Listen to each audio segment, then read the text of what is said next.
Hello and welcome to another edition of the OCVarsity Gridiron Show. This is our Week 2 preview. I am your host, video journalist Jonathan Khamis. That is Dan Albano to my left. This is Steve Fryer to my right. Guys, let's start it off with our game of the week, and I think we got a great one this week as 2-0 Mission Viejo. They are at 2-0 La Habra. What did they do last week, guys? The Diablos beat Santa Margarita in our previous game of the week, 21-10. Steve, you were there. The Diablos had a prolific rushing attack with 230 rushing yards on the ground. Yeah, and that's really good. But if you're going to win in upper division football in the playoffs, you got to throw the ball. And that was missing for Mission Viejo in this football game. Costello was pretty efficient, like 11 of 13, 100 plus yards. But you got to be a little more dynamic in the passing game if you're going to win in Division 1 or 2, wherever they slot them. But it's still pretty early, right, guys?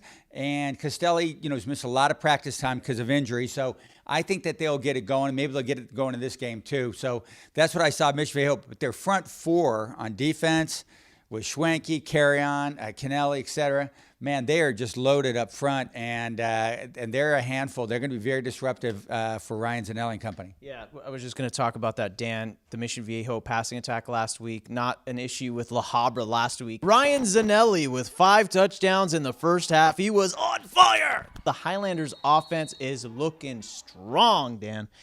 And I know we talk about two public schools going at it. Is Mission above La Habra here? I know they are in the rankings, but is this going to be a close one? Does La Habra pull it off? Is it an upset if they win? Am I asking too many questions? Yes. All of the above. Okay. I think some county fans think this is La Habra's moment, that they can actually get Mission Viejo, because I think the Diablos haven't.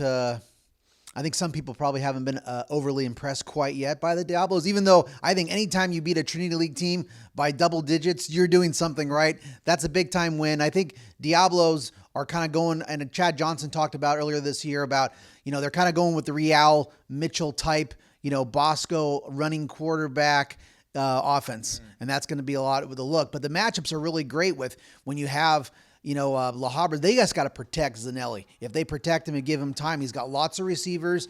They're comfortable with their scheme. They have to protect again, but that's a tall order against this great defensive line from Mission Viejo. But I'm going to pick Diablos. Did you have a pick, Steve? Yeah, I think I go with Mission 2. I'm not going to go against the rankings. 3, and La Habra is 5 or 6 right now. You go with the rankings, but Highlanders totally capable of winning this game, especially at their nice little house they got over there they play in. I was there last week. I was there last week for an all-access game. Very good, fun place to watch a game. Love it. All right, moving on. 1-1 Orange Lutheran will take on 2-0 Edison, a little Trinity versus Sunset League clash early on in the season. Edison beat Carson last week, 55-21. Orange Lutheran went down to Centennial, 56-14. Steve, I'll go back to you. What do you look forward to in this intriguing matchup? Well, I think Orange Lutheran's going to win, but one thing they've got to do is put a lid on those turnovers. They had 2 interceptions that they threw against Centennial. Centennial returned for touchdowns early in that game. Can't go into a hole against any pretty good team. And Edison's a fine team, as we know. But Orange Lutheran, I think they got to fix up a couple things. They got a very young quarterback, Logan Gonzalez. I think he's a sophomore, right, Dan? And so he's a pretty young guy over there, and he'll get better as time goes on. And Edison will too. But I really look for Lutheran to take a kind of a good step here. They do have a win over San Juan Hills, another good team there that they beat. So Lutheran's pretty good. They're an interesting team to watch and see where they fit in that Trinity League this year. Dan, we talked about Mission Viejo having a great running attack. What did Edison do last week? They rushed for 241 yards, including 3 players who scored 3 touchdowns on the ground. So they like to spread it around. Yeah, one guy that's on the rise, junior at Edison, is who had a good game, is Mateo Liu. And then they have Big Walters that can run it as well. So they're going to be looking at, I'm sure Coach Grady and Edison are going to look at that film from last week and saw that Centennial ran for almost 300 yards against Orange Lutheran.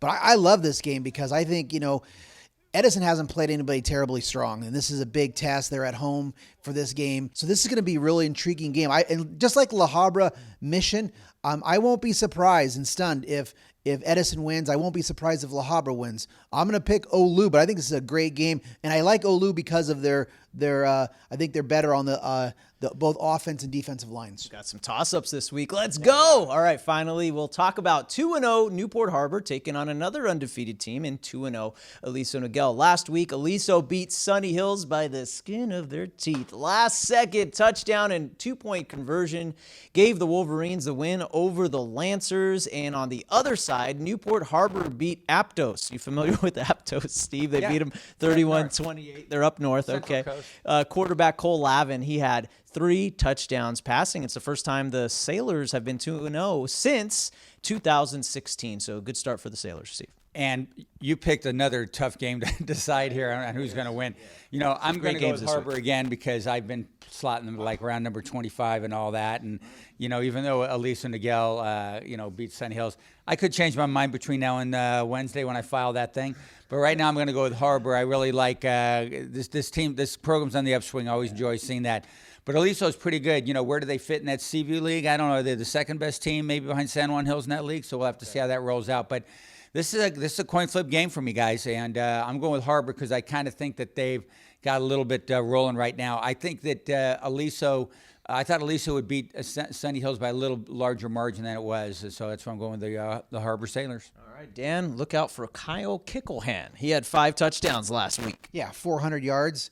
I was surprised that the Wolverines won that game, and I was also wondering where was the Camp Chronicles, mojo and the good luck charm for that. And they worked for Habra last week. Sunny Hills, they almost won. Lost on the very last play, but Aliso Niguel, Coach Westling always has a good feel for the offense. It seems like Sailors, that was a huge win up north. That was a real quality team up in Northern California. Sailors only won 3 games all of last year, and they were 0-5 in the Sunset League. And right now, early on, it's like, I think they can beat the Sailors are looking at beating in league. They can beat Huntington. They can beat Fountain Valley. Hey, Los Al's 0-2 and not playing very well. So, this is a big opportunity for this game for both of these teams. Because, I think if Newport wins this game, don't be shocked. Save it, guys. If Newport wins this game, they're going to be 7-0. I think going into their Los Al game. And if Aliso wins this game, they're going to be 6-0. I think going into their San Juan Hills game. So, this is a big opportunity because I looked at the what's coming down the pipe for these guys. This is the game that's going to set these guys up for great starts of the season. But either way, these guys are doing some great things early in the season. Dan rubbing that crystal ball, giving us some predictions in the future. I'm going to end it with this, guys. We're going to have our cheap plugs section of this video. Dan, I know you have some stuff to plug. Go ahead very quickly. Well, the Trinity League football podcast is out, and there's some good insight on that. We talked a lot about previewing the Orange Lutheran Edison game, and that's one of the spotlight games, and I think some fans would like to listen to. And I'll be out at a couple games. We'll have some all-access football coverage on my YouTube channel this weekend. Steve, what do you got going, man? I got a garage sale going on Saturday. All invited to Steve's house out in Palos Verdes, right? Sheesh. He wishes. So do I. All right. Thanks to Dan. Thanks to Steve. I'm Jonathan, and we'll see you at the games.